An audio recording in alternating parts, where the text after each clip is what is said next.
Howdy, my name is Nonat, and if you're not aware, Knights of Lastwall, the newest Pathfinder 2e lore book in the Lost Omens line, comes out next week. Now, Paizo subscribers and myself have gotten early access to the PDFs of this book, and let's just say, our first impressions are... It only works on strikes!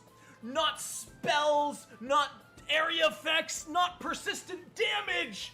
It's only on strikes! Mixed? For those of you who aren't aware, the Knights of Lastwall are an organization in the Pathfinder world of Golarion dedicated to fighting the undead hordes of the Whispering Tyrant. They are the ultimate anti-undead paladins, even though they're not all paladins. As such, almost all of the mechanics in this book are anti-undead, and whether you think that's a good thing or a bad thing from a design perspective, you can't deny that they are flavorful as heck. So I thought, with my mixed impressions, why not make a video going over my top 5 favorite feats and my top 5 least favorite feats in the new book. I think it'll be interesting. I'll be starting with the weaker feats so that we end on a high note, but boy, let me tell you, these low feats they're pretty low. And I'm going to be doing specifically class feats in this video. They added some new archetype feats, even expanding some of the existing archetypes, but for the fact that they're archetypes and mostly Knights of Lastwall archetypes so specifically, I'm not going to be touching those in a list like this. These are all brand new feats available to primary base classes, and as such, they will be compared to class feats of the same level. Real quick, this is your reminder that we have reached the halfway point of the Sinclair's Library Kickstarter. If you have not already, click the link in the description to check out the Kickstarter page. This is a supplement for both Pathfinder 2e or 5th edition, whichever one you prefer. There's going to be a GM codex filled with NPCs and a player almanac filled with new options like classes, ancestries, feats, and more. If this sounds interesting, check it out, help pledge, and help us crack those stretch goals because we got a lot more coming. Thank you all for your continued support so far. Back to the video. So without further ado, let's start talking about the 5 worst new class feats in Knights of Lastwall. Starting with number 5, Consecrate Spell. Consecrate Spell is a level 10 meta magic available to oracles, sorcerers, and clerics who use the Divine Spell list. I don't know why Divine Witches can't take this feat, maybe it's an oversight. So what does Consecrate Spell do and what makes it so bad? Well, for one action, if your next action is to cast a spell that targets a single undead, you get to add the spell level in positive damage. Now the upside of this, it works on cantrips. If you use Consecrate Spell and then cast Produce Flame on a zombie, your Produce Flame will deal 5 extra positive damage if you're casting it at level 10. This gets doubled on a crit, and if it's part of a saving throw, it gets doubled on a crit failure. Overall, it doesn't sound too terrible. Until I tell you, it costs a focus point. Consecrate Spell is a meta magic that costs a focus point to add 5 positive damage to your spell. You might be able to trigger a weakness. Let's say you're level 10, they have a weakness 10 to positive. Congratulations, you used an action and a focus point to deal 15 damage at level 10. It's just not worth the resource. There's so many better options you can do with your focus point, especially as a sorcerer. Not to mention oracles who need to use their revelation spell, so if they use it on Consecrate Spell, they're not going to advance their curse. This is not a good feat, and it only gets worse from here. Number 4, Purifying Breeze. For one action, at level 14, mind you, if your most recent action was to cast a non-cantrip spell with the healing trait, such as a 2-action heal spell, you can counteract an airborne disease or toxin in a 15-foot radius around you. Kinda cool, but keep in mind, this does not counteract your allies suffering from it. This will remove it from the air, but if your party has already inhaled the poison, this does not help them. Well, not necessarily true. It does give them a +1 status bonus to fortitude saves until the beginning of your next turn, so maybe they'll save against the next stage, but this is so specific and it's level 14, and it costs a spell slot to even trigger it. Don't get me wrong, if you can see there's a cloud of gas and you know ahead of time, sure, you can cast a spell, hold your breath, and walk. Well, no, because you can't even walk first. You would need to hold your breath and walk in, but to cast most spells, you need a verbal component. Which means, won't you ingest the poison before you're able to even counteract it? This spell is not great. It's level 14, too. And it just counteracts a 15-foot area of poison. Isn't Purify Food and Water like level 2?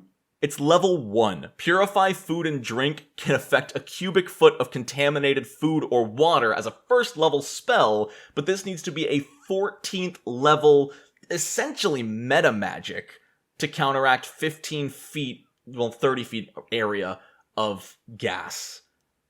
It's just not good. Number 3, Retaliatory Cleansing. One of the coolest ideas for a feat in this book, but a really, really poor execution. This is only for the Alchemist, and you have to take it as your 8th level class feat. As a reaction, if you are holding a bomb, but only a bomb that deals holy damage, you can put the bomb in front of an attack about to hit you, and you still take the damage from the attack, but the bomb explodes and deals its splash damage to both you and the creature attacking you. The flavor for this for Knights of Lastwall, because it's a holy bomb, it'll be dealing positive damage. It won't affect you, but it will affect the undead that hit you. There's a few problems here, and I'll go over them one by one. First off, you need to be holding holy water for this, which means you either need to have prepped it, you need to have not thrown it as the last action of your last turn. This isn't even that useful on someone with Quick Bomber, because Quick Bomber is pull and throw every time, so why wouldn't you just throw it? It's so specific. My big issue with Retaliatory Cleansing that just makes me mad, why does it have to be a positive damage bomb? Why? I get it, it's flavorful for the undead. Why can you only do this if it's holy water? If it's normal alchemist fire, you can't do this. If it's a normal nail bomb, you can't do this. Like, I don't know why it only works with a holy bomb. Like, sure, with normal bombs, you would still take damage from it, but I think it'd be still a cool idea, a cool option to have. Like, sure, you can hit me, but you're taking damage too. Especially if you're fighting like a troll, you can hold up the alchemist fire. Sure, you'll get singed, but it'll trigger his weakness. It'll stop the troll's regeneration as a reaction. That would be cool. But for some reason, the requirement is that it has to be holy water or a positive damage bomb. Number 2, Corpse Killer's Defiance for level 10 barbarians and swashbucklers. As a reaction, if you destroy an undead foe, and your allies can see you destroy that undead foe, those allies get a +1 status bonus to attack rolls and damage rolls only against undead for 1 round. If the undead was your level or higher, it's +2 instead. This is Inspire Courage with like 4 extra steps, one of which needs to be kill a monster for 1 round of Inspire Courage. First off, swashbucklers don't want to waste their reaction on this. They would rather riposte, especially if they're fighting a bunch of mindless undead who are going to be swinging, meaning they might do that 3rd action attack and crit miss you so you can riposte back. And sure, a barbarian doesn't have as many reactions, but they can still have attack of opportunity by level 6. So why would you take this feat at level 10 for 1 round of hyper-specific Inspire Courage? I just don't get why it's so specific. You could have just made this work on any foe, sort of like, what's it called with the Demoralize one? You're Next. Very similar to You're Next, but this is way higher level, way more specific, and in my opinion, worse. But the number 1 worst feat in Knights of Lastwall goes to the level 10 Cleric Champion feat, Holy Light.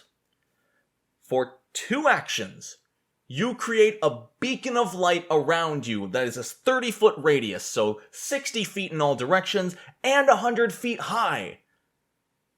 And it's light. And if an evil creature is in the light, they make a will save, and if they fail, they're dazzled for 1 round. Also, the light only lasts until the start of your next turn. That's it. That's all it does. They don't blind on a crit fail. You can't even sustain it for an action or anything. 2 actions, 1 turn of light, maybe dazzling evil creatures if they fail their will save.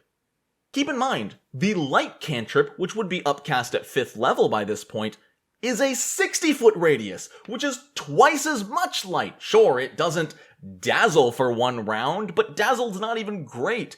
Dazzled is a 20% chance to miss. Sure, it's not nothing, but there's so much better things you can do for 2 actions. Flavor-wise, it's really cool. You have the ability to call down the holy light of your deity.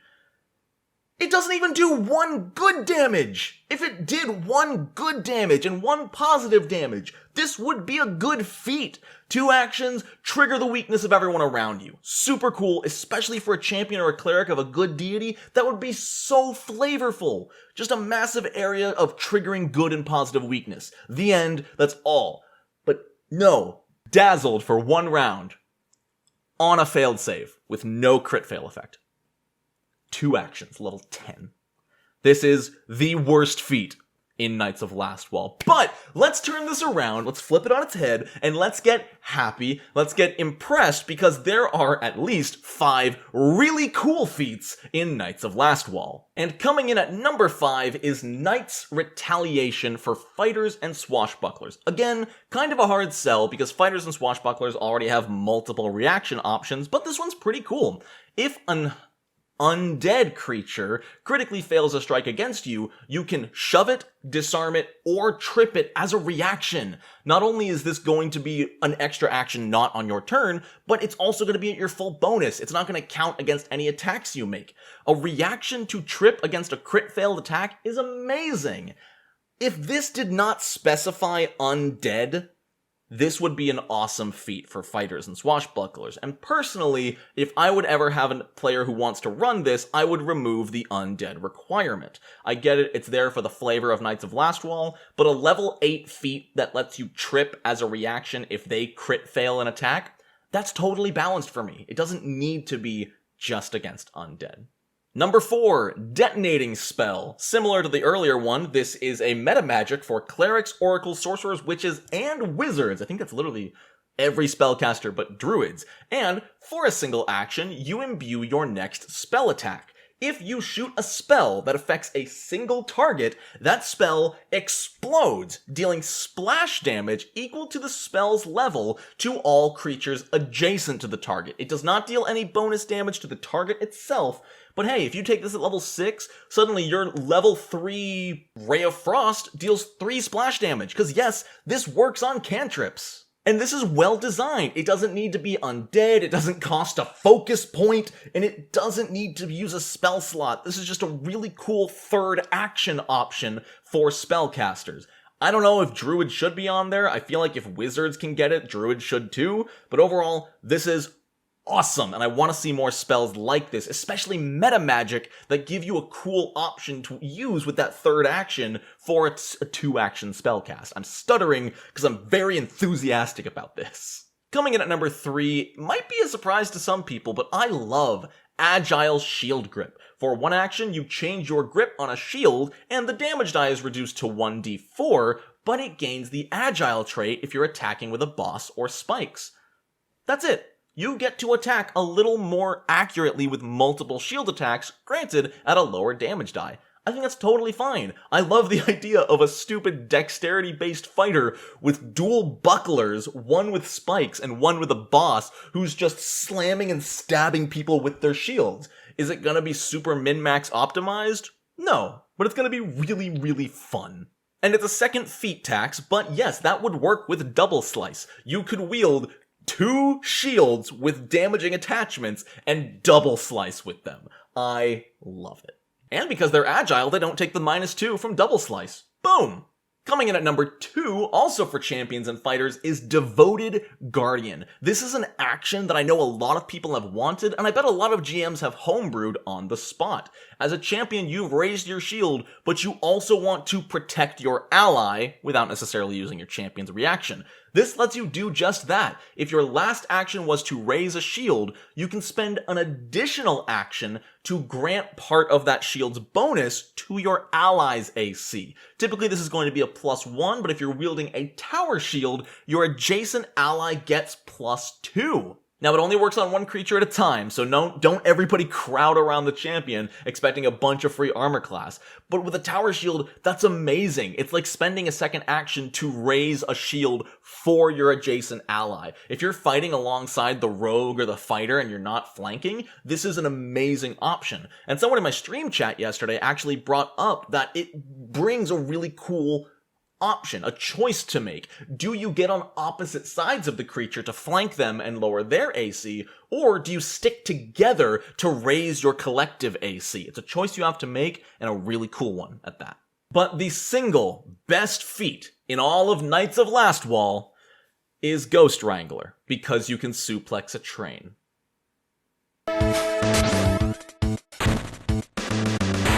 For real though, this is something for Spirit Instinct Barbarians only, but for one action, your fists for the rest of your turn can affect incorporeal beings, allowing you to use athletics skill checks. I'm talking shove, I'm talking grapple, and I'm talking trip. Yes, trip. We looked into it on stream, and the exact terminology on trip is that you force the creature to the ground. It doesn't say anything about sweeping their legs out. So technically, with Ghost Wrangler, with a trip action, you could flavor it as like grabbing them on the chest and shoving them down to the ground to trip a ghost. GMs, let your barbarians trip ghosts. If you're taking anything from this video, let your barbarians trip ghosts.